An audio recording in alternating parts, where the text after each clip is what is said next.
হাই বন্ধু বান্ধৱীসকল, আজি মই আকৌ আহি আছোঁ পিংকীৰ নতুন এটি ভিডিঅ'লৈ। আজি আমি ক'লৈনো গ'লোঁ তাকে ক'বলৈ। আজি আমি ওলালোঁ ভৰালী নামঘৰলৈ। ভৰালী নামঘৰত পোনে খোজটো দিয়ে মনটো বিৰাট পবিত্ৰ লাগি গ'ল। এতিয়া আমি ভৰালী নামঘৰৰ ভিতৰত সোমালোঁ। ছাইডত গ'লোঁ, মই গৈ শৰাইখন নামঘৰৰ পিছ ছাইডে ভকত কেইজনমানে শৰাই লয় তাত, আৰু নিজৰ নামটো লিখি দিব লাগে কোনে শৰাই দিছোঁ। শৰাই চৰাই দি বন্তি গছ জ্বলাই ধূপ চাকি জ্বলাই লৈ আহিলোঁ। আহি এতিয়া আমি নামঘৰৰ মেইন ভিতৰত সোমালোঁ।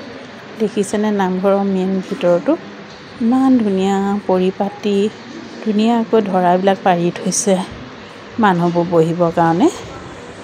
ভকত বৈষ্ণৱসকল বহি আছে আৰু ইমান ধুনীয়াকৈ চিজিল কৰি পেলাই বহিছে। দেখিছেনে, বহুত দূৰৰ দূৰণিৰ পৰা মানুহবোৰ আহে ইয়ালৈ ভৰালী নামঘৰলৈ।